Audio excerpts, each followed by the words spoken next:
Pemirsa, jika Anda memiliki riwayat asma dan ingin mencegah kekambuhannya, yuk kita simak tips berikut ini.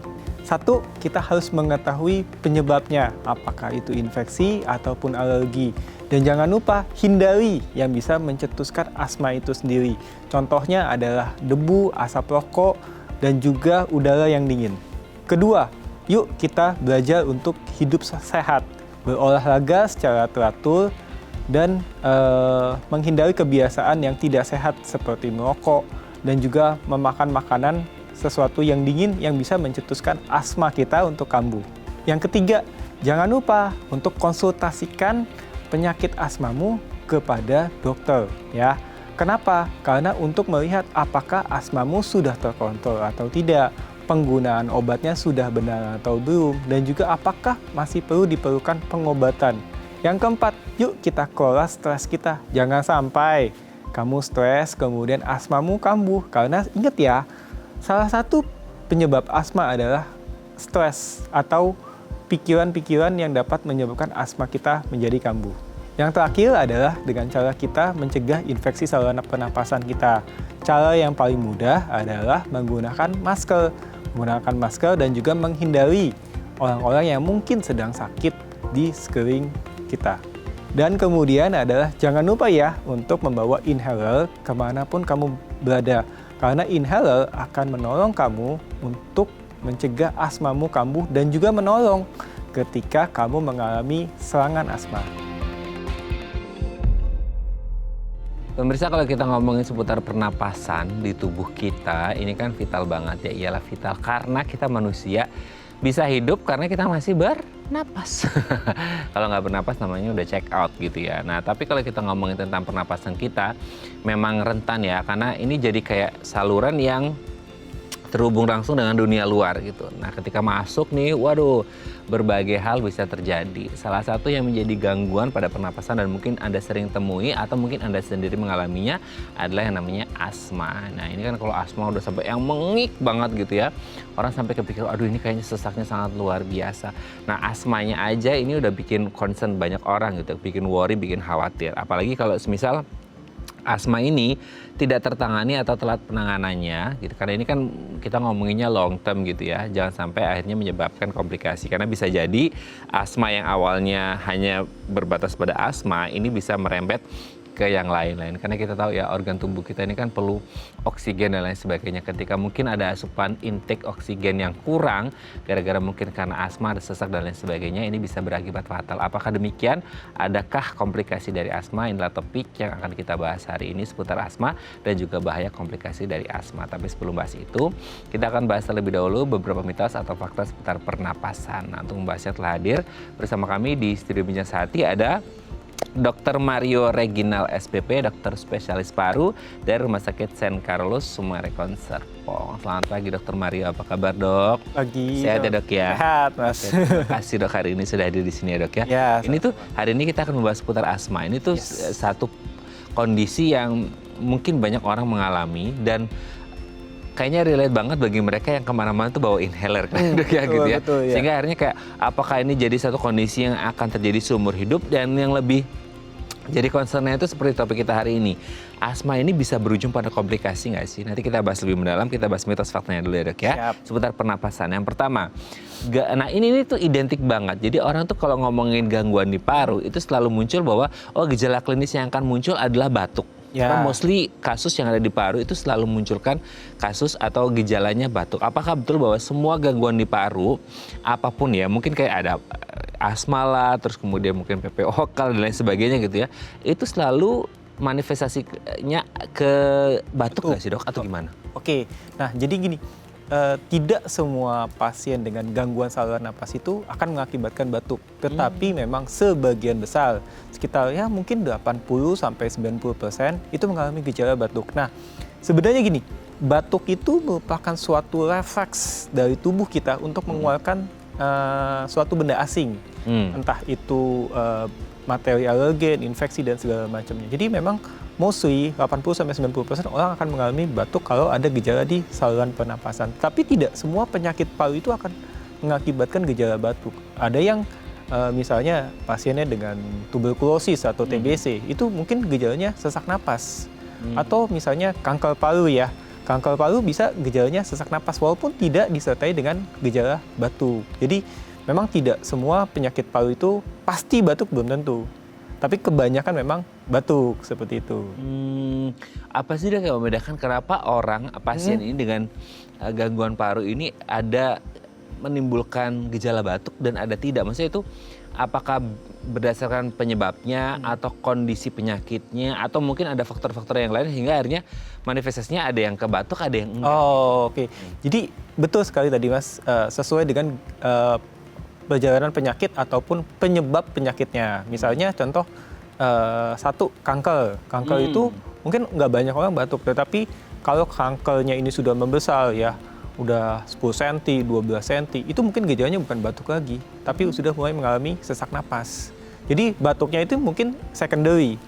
Pasiennya datang keluhannya sesak nih, itu. Tapi dia belum tentu ada keluhan batuk. Atau mungkin dia penyebabnya misalnya ada infeksi di saluran napas gitu ya. Biasanya mostly kebanyakan dia tuh batuk. Tapi bukan sesak napas, tapi dia batuk.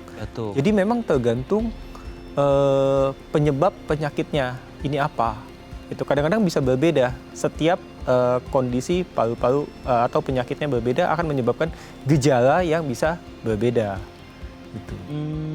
Dia identik nggak sih dok batuknya itu batuk yang kering atau batuk yang berdahak atau batuk yang benar-benar kayak gatel banget kan dahsyat banget gitu? Itu ada khasnya nggak sih atau gimana? Ada. Jadi khasnya ini gitu. Kalau misalnya dia penyebabnya infeksi ya, kita ngomong dari yang gampang tuh infeksi gitu. Kalau dia infeksi biasanya atau rata-rata batuknya itu berdahak. Berdahak dan kita kalau lihat tuh mungkin dahaknya warnanya udah kuning hijau gitu ya, udah kental gitu ya. Nah itu biasanya penyebabnya udah mulai ke infeksi. Tapi kalau misalnya batuk kering yang mungkin timbulnya itu di pagi atau malam hari, mungkin itu bukan infeksi, tetapi bisa jadi itu merupakan suatu bentuk alergi. Jadi ada orang yang dia mengalami alergi itu terutama pada udara dingin. Jadi dia setiap pagi dan malam itu pasti batuk. Tapi siang sore dia nggak batuk. Nah itu bisa tuh. Nah, jadi memang kita sebagai dokter paru gitu ya, mesti menanyakan ini kondisi batuknya apa nih? Kering, berdahak. Terus apakah ada pola tertentu dari sebuah batuk itu? Batuk itu memang suatu gejala yang mungkin biasa aja kan sebenarnya, biasa aja gitu. Tetapi kalau kita gali, kalau kita anamnesis secara mendalam, itu biasanya ada polanya atau ada khasnya. Atau mungkin ada satu titik yang menjadi clue, oh ini alergi, oh ini infeksi, oh ini ada satu tanda-tanda yang lain. Itu. Jadi kita mesti tahu ini kompleksnya apa ini batuk ini. Oke. Ya, ada juga yang batuknya kita mesti bedain ini batuknya baru 5 hari. Oh, batuknya udah sebulan, 2 bulan. Pasti diagnosisnya akan berbeda. Nah, itu yang mau kita bahas mungkin hari ini ya. Oke. Di keep dulu ya dok. Iya, disimpan dulu. Kita lanjut yang kedua ya. Ya. Nah ini nih, bagi mereka yang kerjanya shift-shiftan gitu ya, atau yang mungkin sering beraktivitas malam. Sering terkena angin malam, katanya bisa mengalami paru-paru basah. Mungkin karena kayak kena hembusan angin malam yang mostly lebih dingin daripada angin siang, sehingga kayak bisa masuk terus jadi paru-paru basah. Oke, nah saya nggak bisa bilang ini mitos atau fakta, tetapi ada beberapa memang orang-orang yang misalnya contoh, dia sering kena angin malam tuh biasanya pas ngapain sih? Pas naik motor kan biasanya kan. Pas naik motor, masalahnya ketika kita naik motor, jujur aja ada yang pakai jaket, ada yang enggak, ada yang pakai helm, ada yang pakai masker, ada yang tidak kan. Nah, sebenarnya bukan masalah anginnya sebenarnya ya, tetapi debunya Mas. Jadi kan ketika kita naik motor gitu ya, pasti kan debu-debu itu yang ada di jalanan itu bisa masuk ke dalam saluran napas kita.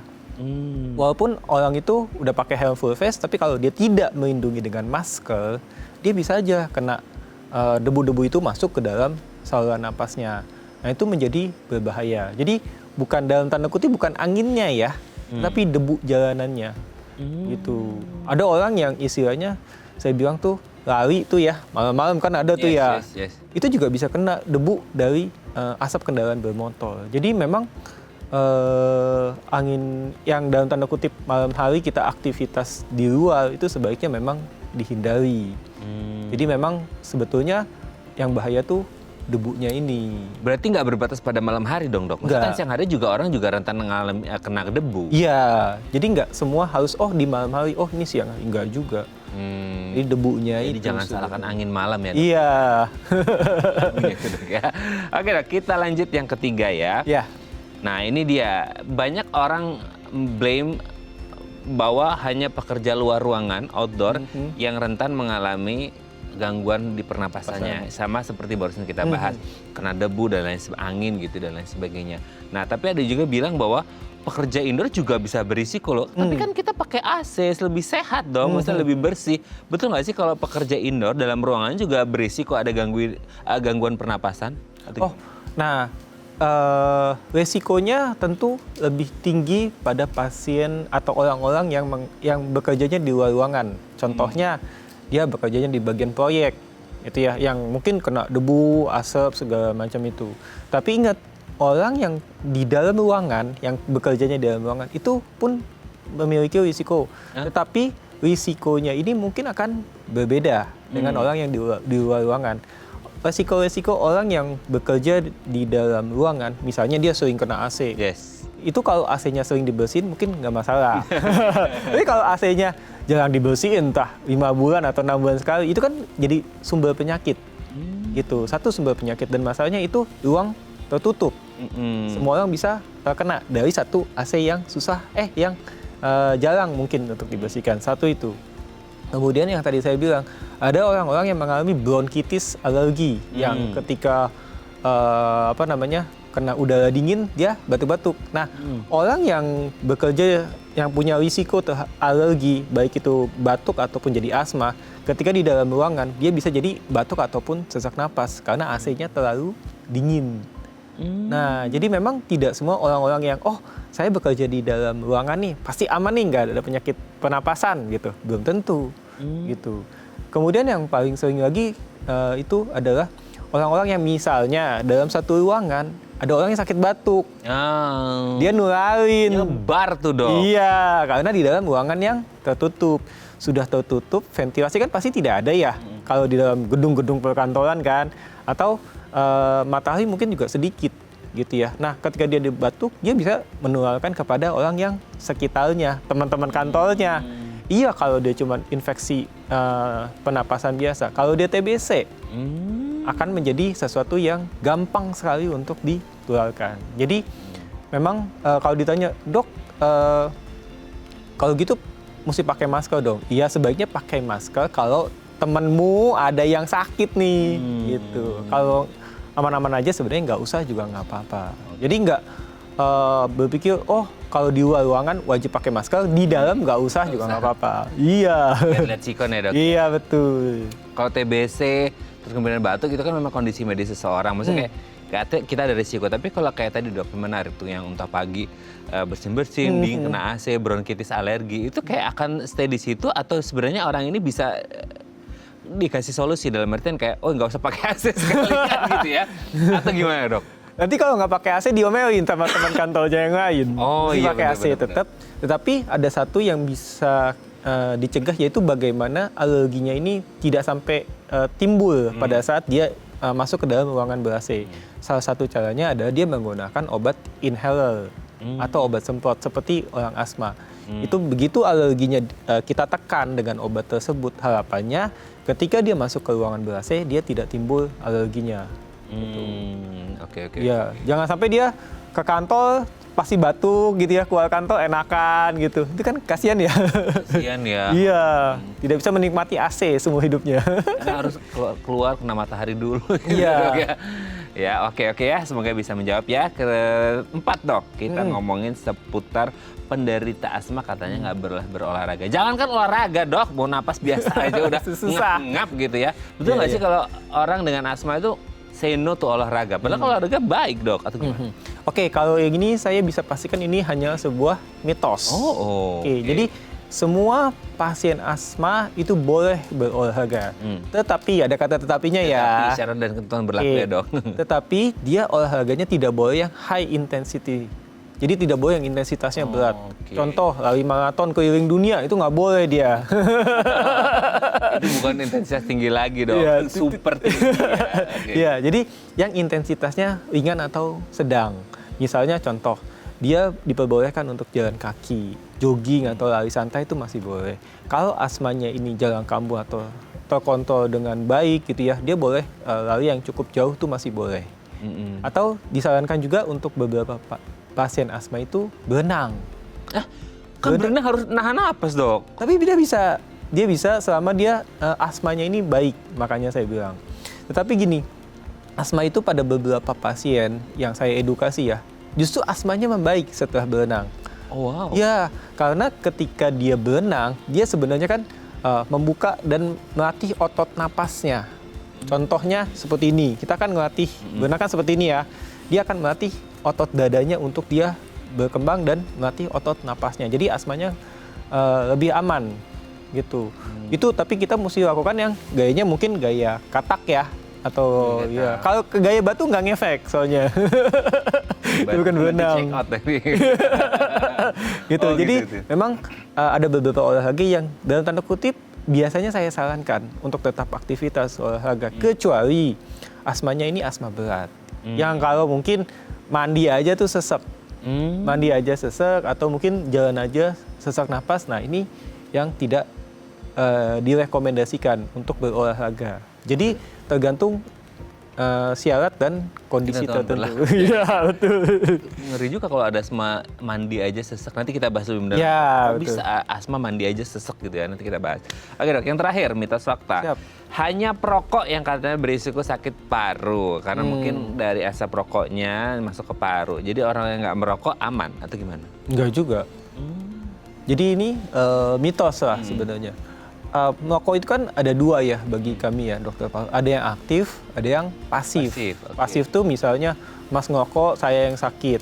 Itu kan saya dapat apesnya doang. Oh, mana Gitu. nggak ada di kalender lagi kan? Iya, nggak ada ya pas di kalender gitu kan. Nah, merokok itu kan pasti menyebabkan rata-rata pasti menyebabkan sakit gitu ya. Nah, kalau orang yang tidak merokok, gimana dok? Bisa juga nggak sakit paru? Bisa. Misalnya dia kena ketularan dari teman sekantornya, yaitu mungkin satu hal yang wajar. Tetapi ingat, ada penyakit-penyakit tertentu yang mungkin tidak disebabkan karena rokok. Contoh gini, asma. Asma itu bukan disebabkan karena rokok, tapi dia disebabkan karena genetik atau keturunan lah kita sebutnya. Jadi walaupun dia tidak merokok, dia bisa kena asma karena jalur keturunan itu. Gitu sebetulnya, satu itu. Kedua, kanker. Kanker paru itu tidak semuanya disebabkan karena rokok. Gitu ya. Ada orang-orang yang tidak merokok tetapi dia kena kanker paru.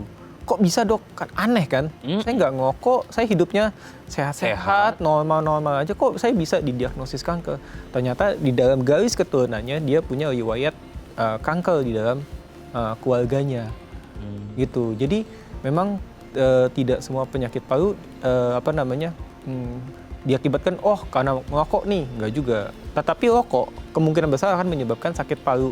Kalau nggak sakit paru, sakit jantung. Tinggal pilih aja. Gitu. Jadi jangan ngerokok ya, gitu. Dan ada juga penyakit, misalnya penyakit TBC kita bilangnya kan. Infeksi TBC, ada orang bilang, wah karena kamu ngerokok ya? Enggak kok, enggak gitu. Ternyata dia ketularan dari orang di sebelahnya, gitu ya. Atau ada juga dia yang tadi saya bilang sering kena debu, asap-asap gitu.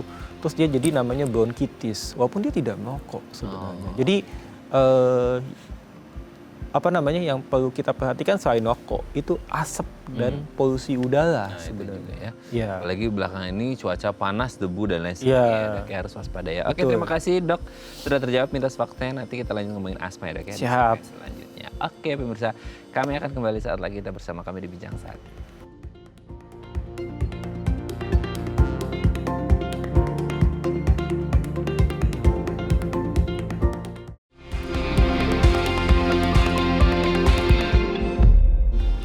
Baik, karena masih bersama kami di Bincang Sati dan kita masih membahas tema kita hari ini seputar asma dan apakah bisa menyebabkan komplikasi dan apa komplikasinya. Kalau Anda punya pertanyaan seputar tema kita hari ini boleh tanya di 021 290 3244 atau DM Instagram kami di @bincang_sati.tv. Kita masih bersama dengan Dr. Mario Reginald SPP, dokter spesialis paru dari Rumah Sakit St. Carolus Summarecon Serpong. Oke dok, asma tadi sedikit banyak kita sudah ada spill ya. Ya, Tapi betul. asma ini kondisi yang seperti apa sih dok? Orang kan taunya asma itu sesak napas sampai bunyi yang Ngik gitu ya. Ya. gitu kan. Jadi ya. kita sebagai seseorang yang punya teman dekat dan mengalami asma, saya tahu betul perjuangannya dok gitu ya. Apalagi teman saya itu ada anaknya juga kena gitu, kayak sangat kasihan gitu. Asma ini kondisi medis yang seperti apa sebenarnya dok? Oke, jadi gini, asma ini kita mulai dari definisi ya. Kita kan kalau mau tahu sesuatu mesti tahu definisinya. Yes, betul. Asma ini adalah suatu penyempitan saluran napas. Jadi gini, di dalam tubuh kita dari mulut gitu ya, terus masuk ke dalam tenggorokan kan. Nah di dalam tenggorokan itu bentuknya tuh kayak pipa, kayak selang lah ya. Jadi saya gambarkan selalu kalau edukasi pasien tuh kayak pipa gitu. Pipa itu dia punya diameter, ya kan. Nah ketika pipa ini kan fungsinya adalah tujuannya supaya udara itu keluar masuk di dalam pipa ini supaya kita bisa bernapas. Nah ketika terjadi asma, pipa ini akan nyempit diameternya. Nah, ketika sempit diameternya, udara kan mesti tetap keluar masuk dong. Yes. Nah, ketika udara yang keluar masuk dengan saluran yang lebih sempit, dia akan menimbulkan bunyi. Makanya itu yang kita dengarnya tuh kayak bunyi ngik, ngik, ngik. Ya, itu karena saluran napasnya nyempit. Sedangkan udara mesti tetap keluar masuk gitu.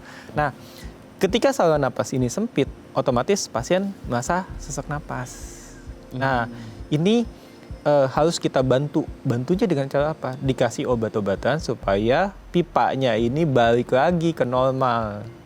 Dia ngebuka lagi si saluran napasnya. Nah, ketika dia dikasih obat, nah bunyinya hilang dok. Nah, ketika bunyinya hilang, artinya pipanya udah nggak sempit lagi. Sebenarnya itu yang terjadi di dalam saluran napas kita. Nah, penyebab asma ini sebenarnya kalau kita ngomongin penyebab itu cuma satu, itu pasti dari alergi. Nah alergi ini hanya biasanya sih melalui garis keturunan ya, genetik gitu istilahnya. Yang kalau genetik ya kita nggak bisa ubah dong, nggak bisa diapa-apain gitu ya istilahnya ya. Nah dia penyebabnya adalah karena alergi yang merupakan suatu genetiknya kita gitu ya. Tapi itu bisa ditekan dengan penggunaan obat-obatan gitu. Tetapi dok bisa nggak infeksi bikin asma? Nah, jawabannya bisa. Tetapi infeksi itu bukan sebagai penyebab, tapi sebagai pencetus. Kalau penyebab itu jadi misalnya asal muasalnya pasti dari alergi, tapi kalau pencetus suatu saat asmanya ini bisa kambuh. Yang bisa mencetuskan asmanya kambuh cuma dua, infeksi dan juga alergi. Jadi misalnya ada orang yang lagi tidur enak-enak, terus udaranya hujan, dingin banget. Dia bisa dari tidur tiba-tiba jadi sesak napas, kebangun, bunyi ngik ngik ngik ngik itu seperti itu. Itu yang kita sebut bagian daripada alergi. Alergi sama udara dingin. Nah, seperti itu bisa. Atau pencetus lainnya keduanya infeksi misalnya. Dia lagi kena batuk pilek, batuk-batuk mulu sehingga saluran napasnya menyempit karena ada infeksi di paru-parunya. Itu juga bisa mencetuskan asmanya jadi kambuh. Jadi yang paling sering itu memang infeksi dan juga alergi yang menyebabkan asmanya kambuh. Tetapi ada juga orang yang stres, Mas. Stres tuh bisa bikin asma. Kok bisa dok? Bisa. Hubungan saya stres kan Psikis ya. kan, ya betul. Tapi psikis itu ingat, dia bisa mencetuskan asma. Saya pernah ketemu gini, ada pasien datang ke IGD.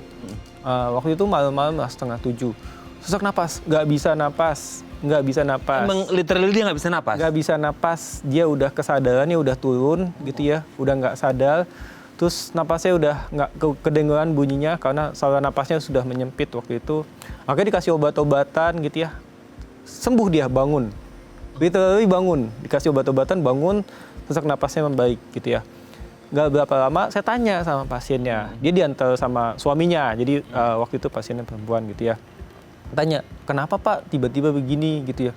Ya dok, abis diomelin sama mertuanya. Jadi sampai segitunya, psikis itu bisa membuat asma itu bisa kambuh. Bahkan sampai bisa mengancam nyawa. Itu case yang pernah saya temui waktu itu di IGD.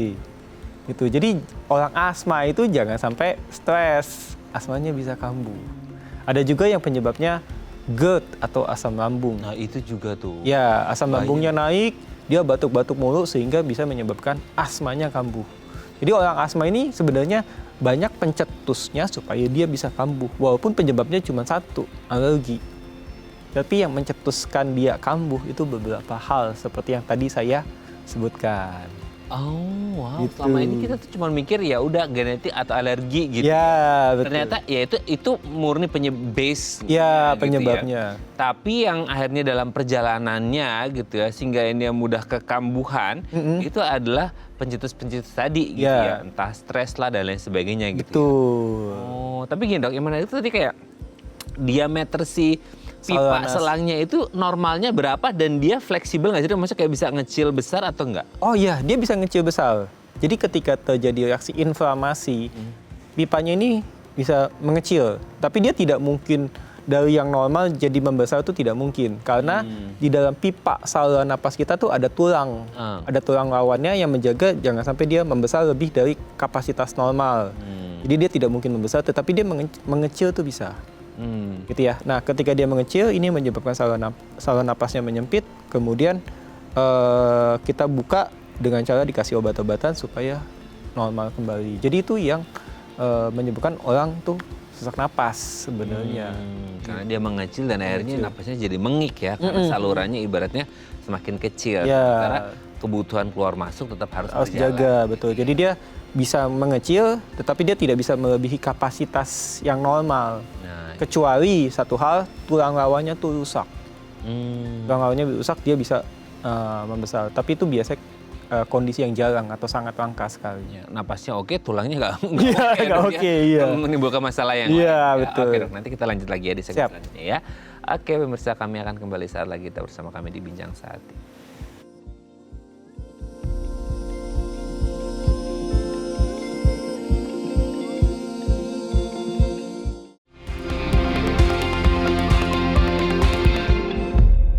Baik, Anda masih bersama kami di Bincang Saat dan kita masih membahas tema kita hari ini seputar asma dan bahaya komplikasinya. Jangan sampai komplikasi ya gitu ya. Nah kalau Anda punya pertanyaan seputar tema kita hari ini boleh ya tanya-tanya di 021 290 32644 atau di Instagram kami di @bincangsaat.id. Kita masih bersama dengan Dr. Mario Reginal SPP, dokter spesialis paru dari Rumah Sakit Sen Carolus Summarecon Serpong. Oke, kita lanjut lagi. Tapi kalau kita ngomongin asma ini ya, sesimpel gejalanya itu hanya berbatas pada sesek aja atau mungkin for some cases ada orang-orang itu mungkin yang gejalanya lebih beragam atau sesimpel ya semua pasti berbatas pada sesek napas aja gitu atau mungkin ada yang lain, ada gejala klinis yang lain atau gimana? Oke, jadi kalau kita mendefinisikan asma ya, asma itu biasanya 80-90% tuh gejalanya tuh sesak napas. Ada orang yang memang dia diawali dengan batuk-batuk, terus nggak lama asmanya atau sesak napasnya muncul, gitu ya. Nah, jadi sebenarnya gini, kalau kita ngomongin suatu asma itu kan suatu bentuk alergi, ya, alergi. Nah, alergi ini di dalam saluran napas kita itu bisa 3 bentuknya, gitu. Jadi ada satu orang yang dia alergi, tapi kenanya ke hidung, jadi dia jadinya tuh pilek atau bersin-bersin. Meler gitu. Ya, tapi dia khasnya cuma di pagi doang biasanya. Banyak itu Dok. Ya kan, jadi dia pagi-pagi bersin-bersin, nanti mulai agak siang dia normal. Nah itu biasanya kita sebut sebagai suatu bentuk rinitis alergi. Jadi dia bagian dari alergi tapi kenanya ke hidung. Ya. Itu yang pertama. Yang kedua, yang orang biasa alami juga itu asma. Dia asma tapi bentuknya sesak napas seperti yang tadi kita obrolkan ya, sesak napas gitu. Nah, yang ketiga yang mungkin orang itu nggak sadar, itu dia bentuknya bukan pilek, bukan bersin, bukan sesak napas, tapi dia bentuknya batuk. Nah, jadi batuk itu yang tadi saya bilang bisa disebabkan karena suatu bentuk alergi. Jadi ada orang yang sesak napas, ada orang yang batuk, bentuk alerginya ini. Nah, kita nggak tahu yang mana gitu ya. Nah, biasanya orang asma itu dari batuk-batuk bisa atau langsung jadi sesak napas pun bisa. Kalau yang jadinya batuk kita biasanya sebut sebagai bronkitis alergi. Gitu. Jadi alergi ini banyak bentuknya walaupun nanti pada satu orang itu bisa 3-3-nya muncul. Waduh. Ada yang 2, ada yang 1, ada yang 3-tiganya dia dapat. Nah itu yang kasihan dia sebenarnya. Untuk satu aja udah tersisa Capek banget kan, gitu ya. gitu. Meler pagi hari aja itu udah PR banget gitu. Iya. Tapi sebenarnya dari ketiga gejala tadi ya, yang mungkin ada sampai 3-tiganya dialami itu kan sangat tinggi sekali. Kalau kita ngomongin kayak asma, which is itu kayak genetically born dengan kondisi seperti itu berarti harusnya bisa diidentifikasi dari awal dong. Maksudnya kayak dari kecil udah kelihatan, atau bisa jadi kayaknya anak saya dok waktu kecil nggak kayak gini, kok iya, beranjak dewasa kok jadi kayak baru muncul, gini ya. Nah, itu iya. gimana? Ya itu memang ini pertanyaan sejuta umat. Oke, ada banyak yang nanyain, dok, dulu kecil saya nggak ada asma. Emang bisa asma itu muncul di usia dewasa? Iya. Gitu ya. Nah jawabannya gini, asma itu memang karena kita ngomongin sebuah genetik ya, dia dari kecil biasanya memang sudah ada biasanya. Nah kecilnya sudah ada, nanti dengan bertambahnya usia atau beranjak dewasa atau bertambah remaja, dia asmanya hilang. Oh, bisa gitu ya? Bisa, memang gitu dia. Jadi kecilnya ada, pas remaja dia hilang, nanti dia akan muncul lagi bisa di usia 30 atau 40 tahun. Nah, di usia 30-40 tahun ini yang kita sebut asma yang tipe dewasa. Jadi dia mungkin kecilnya nggak ada, terus baru muncul di dewasa, itu bisa asma tipe dewasa namanya. Itu. Jadi asma ini nggak selalu muncul pada saat kecil. Ada yang munculnya di tengah-tengah pas dia usia 20-an gitu. Ada yang muncul di usia 30-40 tahunan. Jadi nggak mesti, kecilnya itu pasti asma tuh belum tentu. Ada nggak dok? Maksudnya kayak kasusnya akan sangat random sekali nggak, dalam artian gini? Kan tadi dokter menyebutkan anak-anak ada muncul terus kemudian hilang, terus dewasa muncul lagi. Yeah. Ada yang mungkin dari kecil sampai dewasa ada terus. Yeah. Gitu ya. Ada yang mungkin dari kecil ada terus dewasa nggak ada, atau kecil nggak ada kemudian usia 30 tahun baru muncul sampai akhir hayatnya. Itu sangat random sekali. Sangat random sekali. Jadi kita tidak bisa memprediksi sebenarnya ya kapan itu asmanya akan muncul. Dia hanya akan muncul seperti yang tadi saya bilang, kalau dia asmanya tuh tercetus. Yang tadi saya bilang karena infeksi, karena alergi, karena psikis atau stres, karena GERD atau asam lambung. Itu yang membuat asmanya ini bisa muncul. Nah, selama asma itu pencetusnya tidak muncul, mungkin asmanya nggak akan kambuh. Jadi kita nggak tahu sebenarnya kapan dia akan muncul. Jadi akan berbeda dari satu orang ke orang lain. Bisa random, person to person. Dan itu harus diketahui dari sisilah keluarga gitu nggak sih? Maksudnya kayak papa mamanya atau oma opanya ada riwayat asma atau enggak? Iya, bisa Kayak diketahui. Preventif dari awal, kayak ini anak ini dari kecil kondisinya, mungkin salah satu kondisinya anak ini nggak ada asma nih, tapi papa mamanya ada asma. Berarti harus concernnya nanti ketika mulai remaja dewasa, siapa tahu anak ini bisa tercetus ya? Iya, tapi kadang-kadang ada juga orang berpikir, walaupun saya orang tuanya asma, tapi bisa aja anaknya nggak asma tuh masih ada kemungkinan. Tetapi biasanya asmanya mungkin belum tercetus, tapi dia punya genetiknya itu. Nah, selama asmanya dalam tanda kutip tidak tercetus, tidak mengalami kekambuhan, anak ini akan bertumbuh dengan normal sebenarnya. Kayak orang nggak ada asma aja sebenarnya. Oke. Ya. Bisa diketahui nggak sih dok, nanti ini anak ini pencetusnya apa gitu?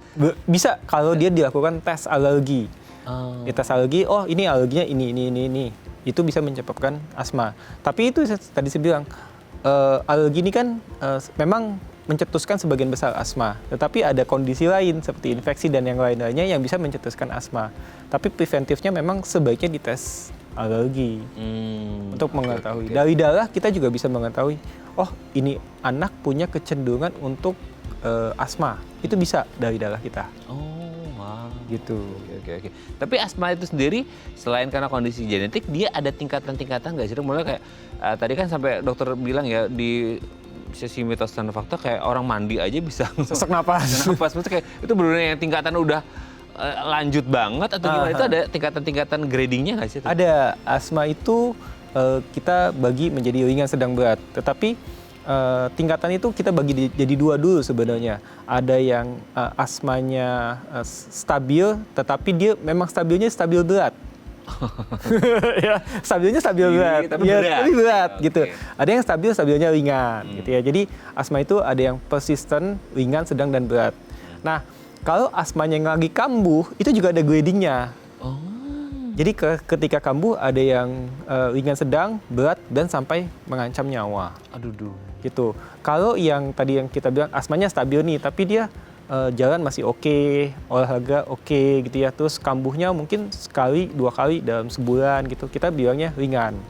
Tapi kalau udah berat, dia setiap hari itu dia kambuh. Duh. Gitu. Setiap hari dia kambuh, bahkan untuk melakukan aktivitas yang istilahnya ringan kayak jalan kaki, dia tuh udah napasnya berat. Atau dia mandi sesek gitu. Sampai segitunya. Ada juga orang yang untuk bergerak aja dia ngap. Pakai baju dia sesek, itu bisa. Oh, pakai Kalau iya, karena kan pakai baju kan mesti melakukan aktivitas yang cukup effort bagi dia. Nah, itu kalau asmanya stabil tapi dia stabil di berat gitu ya. Nah, tetapi ada juga yang ketika kambuh, yang tadi saya bilang, ada yang kambuh, oh masih bisa ngomong nih, masih bisa ngomong dok, sesek dok, iya ada asma memang sebelumnya, tapi dia ngik bunyinya gitu ya. Itu kalau yang kategori ringan sedang. Kalau yang berat, dia cuma bisa duduk, terus dia diem, tapi napasnya capek. Tapi dia udah nggak bisa ngomong karena dia udah kesulitan. Untuk napas saja susah, apalagi buat ngomong. Itu kalau asmanya udah berat. Kalau yang mengancam nyawa yang tadi saya sebutkan itu biasanya kesadarannya udah turun gitu ya. Saturasi oksigennya turun gitu ya. Itu yang butuh sebenarnya mesti masuk ke ICU. Nah, itu dia. Itu yang mengancam nyawa itu yang berbahaya. Yang asma berat pun berbahaya sebenarnya. Karena bisa jadi walaupun asmanya awalnya cuma ringan sedang nih, terus karena tidak tertangani dengan baik itu bisa jadi mengancam nyawa loh. Mengancam nyawa ya. Iya. Sebelum akhirnya mengancam nyawa, apa yang harus dilakukan? Harusnya dari grading awal dia harus sudah menentukan cara apa yang tepat. Nanti kita bahas di segmen selanjutnya. Ya, betul. Oke pemirsa, kami akan kembali saat lagi. Kita bersama kami di Bincang Sati.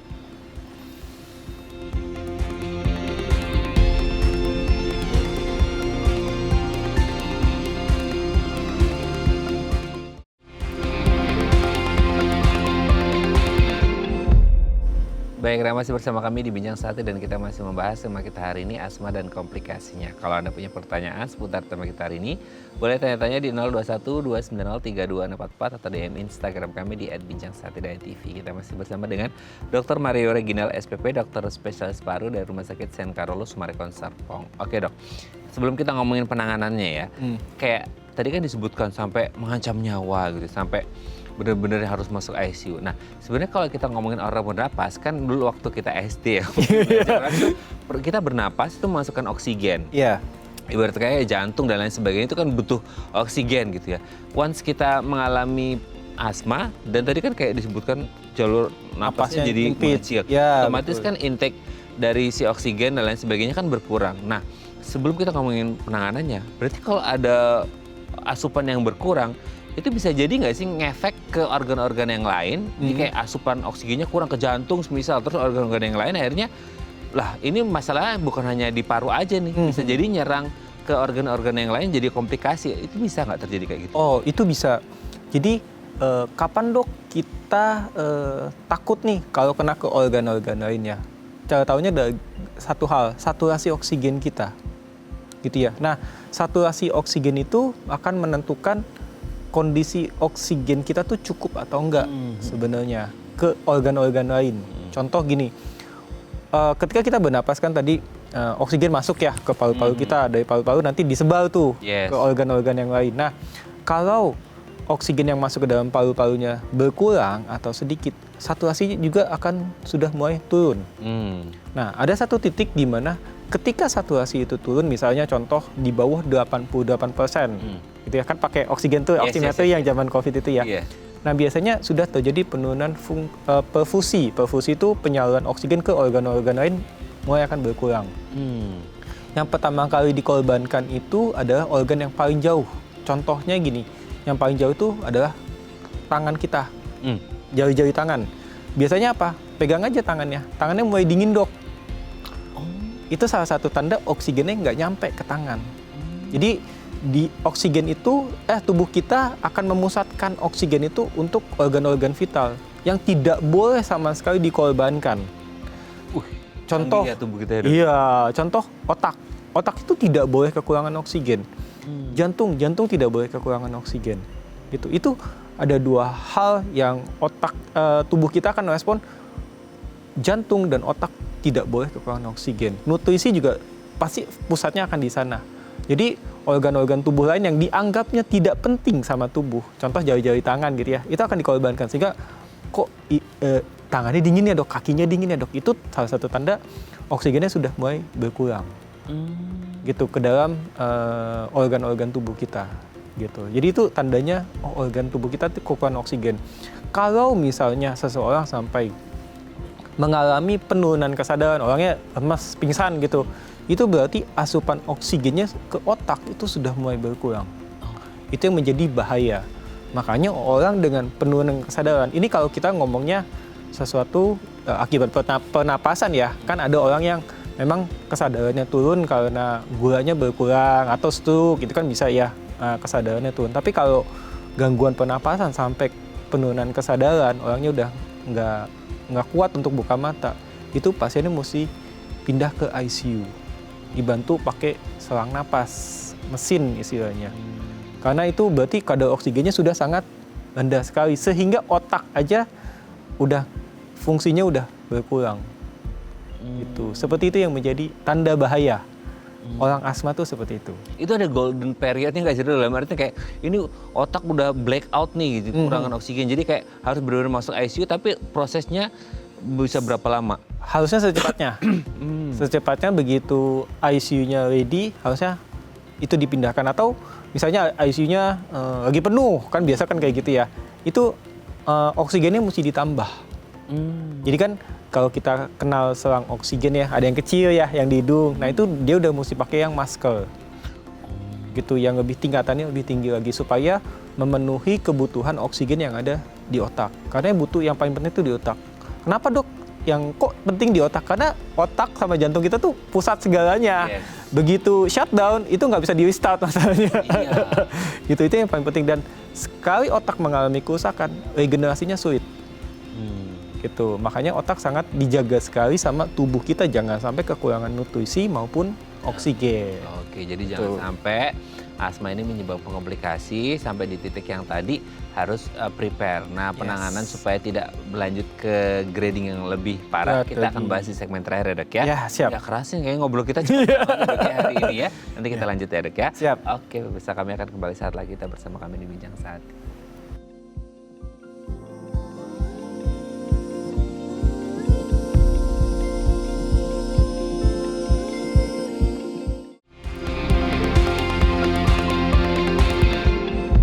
Baik, kita masih bersama kami di Bincang Sati dan kita masih membahas sama kita hari ini asma dan komplikasinya, masih bersama dengan Dr. Mario Reginald SPP, dokter spesialis paru dari Rumah Sakit San Carlos Maricon Serpong. Oke dok, tadi sudah dibahas asma dan komplikasinya ternyata sangat menyeramkan. Iya, betul. Nah sebelum kita ngomongin ke yang menyeramkan itu semoga tidak terjadi, harus diantisipasi dengan penanganan kan dok. Betul. Kayak yang paling umum kita lihat orang dengan asma itu kemana-mana itu bawa inhaler. Apakah inhaler ini jadi emang top tiernya untuk asma atau sebenarnya ini ada solusi alternatif yang lain kalau kita ngomongin asma? Karena kan kalau kita ngomongin asma secara genetik ini kan kayak ini long term dok. Jadi kayak apakah harus quote and quote addicted sama namanya inhaler atau gimana? Atau mungkin seumur hidup lah ya kita ngomongnya kan. Capek kan? Capek dong. Oke, jadi untuk asma ya. Asma itu gini. Asma seperti yang tadi saya bilang ya, itu kan saluran napasnya nyempit. Obat yang kita pakai itu tujuannya untuk membuka jalan napas kita ya, gitu ya. Nah, obat yang kita pakai itu ada banyak macamnya. Ada yang tablet, ada yang inhaler. Mungkin kalau Mas tahu ada yang nebulizer, yang diuap tuh kayak orang biasa ya, kayak anak kecil itu ya. Nah, itu semua obat-obat tuh sama, gitu ya. Nah, kalau kita bahas satu dari tablet dulu ya yang paling gampang. Tablet itu bisa dipakai untuk obat asma tuh bisa. Tetapi tablet ini tidak bisa digunakan secara jangka panjang, gitu ya. Dia cuman mungkin dalam kurun waktu 5-7 hari udah mesti stop. Kalau asmanya masih berlanjut, obat itu tidak bisa dipakai karena punya beberapa efek samping. Oke. Nah, jadi kekurangannya tablet seperti itu. Kalau nebulizer bisa kita pakai nebulizer untuk ngobatin asmanya. Tapi mau sampai kapan kita masa ke kantor bawa-bawa nebulizer kan nggak lucu dong. di bis misalnya asmanya kambuh, nggak mungkin nebulizer di mana gitu ya. Jadi yang paling gampang menggunakan obat inhaler, obat semprot lah kita ngomongnya gitu ya. Nah, obat semprot ini tujuannya melegakan napas. Dok, mesti seumur hidup nggak gitu ya? Ya itu. Nah, sebenarnya gini, karena penyakit ini genetik, kita kan nggak bisa ngeluarin genetik kita misalnya kita ketusuk jarumnya, ada darah, terus kita keluarin darahnya, genetiknya hilang kan nggak mungkin. Atau ganti darah kan. Iya kan nggak mungkin gitu ya. Masalahnya itu genetik. Jadi kalau genetik itu akan ada di dalam tubuh kita seumur hidup kita ya. Nah, caranya gini, orang asma kita lihat gradingnya itu tadi ya Mas. Ada yang ringan, ada yang sedang, ada yang berat. Kalau ringan, misalnya asmanya cuma kambuh, ya mungkin setahun sekali dok, gitu ya. Dia bisa pakai obat inhalernya kalau dibutuhkan aja, gitu. Asmanya kambuhnya ya seminggu 3-4 kali dok, gitu ya. Dia kalau kayak gitu dia mesti pakainya rutin, gitu. Rutin dipakai sehari sekali atau sehari 2 kali, gitu ya. Kenapa mesti rutin? Karena gini, asma itu sebenarnya lebih baik mencegah dibanding mengobati. Semakin seorang pasien asma itu sering mengalami kekambuhan, asmanya akan semakin gak bagus. Gitu. Kecuali dia kambuhnya yang tadi saya bilang setahun sekali atau 2 tahun sekali atau udah lama banget gak kambuh. Itu bisa dipakainya kalau sesak doang. Tapi kalau udah hampir setiap hari, seminggu udah sering gitu ya, lebih baik rutin. Gitu ya. Tapi kalau yang tadi saya bilang, kalau gradingnya udah parah, yang setiap hari aja udah sesak, ya berarti dia mesti rutin. Seumur hidup dia mesti pakai. Kalau dia lupa, kalau dia lepas, dia akan sesak napas kembali. Nah, penggunaan inhaler ini, ada orang yang bisa lepas, ada orang yang sulit lepas. Gitu. Taunya dari mana? Taunya kita coba. Misalnya gini, saya biasa kasih tahu, pakainya 2 kali sehari dulu. Kalau misalnya gejalanya yang tadi saya bilang 3-4 kali seminggu itu dia kambuh. Dia pakainya rutin 2 kali sehari selama 3 bulan. Selama 3 bulan. Kalau bagus nih, nggak pernah sesek, nggak pernah kambuh, turunin obatnya sekali sehari selama 3 bulan. Jadi minimal dia pakai 6 bulan. Kalau itu udah bagus semuanya, nggak pernah sesek, nggak pernah kambuh, dia boleh pakainya kalau sesak doang. Kalau pas lagi kambuh ya. Ya, jadi kita tuh punya step down. Tapi tidak boleh langsung turun bus, nggak pakai sama sekali, itu nggak boleh. Oke, jadi tetap harus disiplin, rutin gitu ya, sampai nanti akhirnya, dan semua harus pengawasan dokter. Pengawasan dokter. Untuk mengetahui kapan bisa lepas, kapan enggak. Jangan kadang-kadang orang udah enakan. gitu ya. Tetap harus pakai pengawasan dokter. Ya. Terus sebenarnya masih banyak pertanyaan saya, tapi waktu juga membatasi. Kayaknya nanti kita butuh sehari untuk ya. Thank you ya dok ya. Sama-sama. Saya terus salam untuk keluarga di rumah dan teman-teman di Carolus Medical Center. Oke, selamat pagi, terima kasih. Terima kasih kembali dok. Oke pemirsa, itu tadi perbincangan kita dengan Dr. Mario. Semoga bermanfaat ya. Dan jangan lupa untuk terus menyaksikan konten-konten inspiratif kami di platform The Eye Plus. Saya Raden Matias pamit. Sampai jumpa dan selamat kembali beraktivitas di hari Senin yang indah ini. Ingat, jaga kesehatan Anda. Kalau Anda punya riwayat asma, jaga kondisi paru Anda dengan baik. Jangan sampai timbul kekambuhan dan bisa menimbulkan komplikasi yang bisa berbahaya. Sampai jumpa.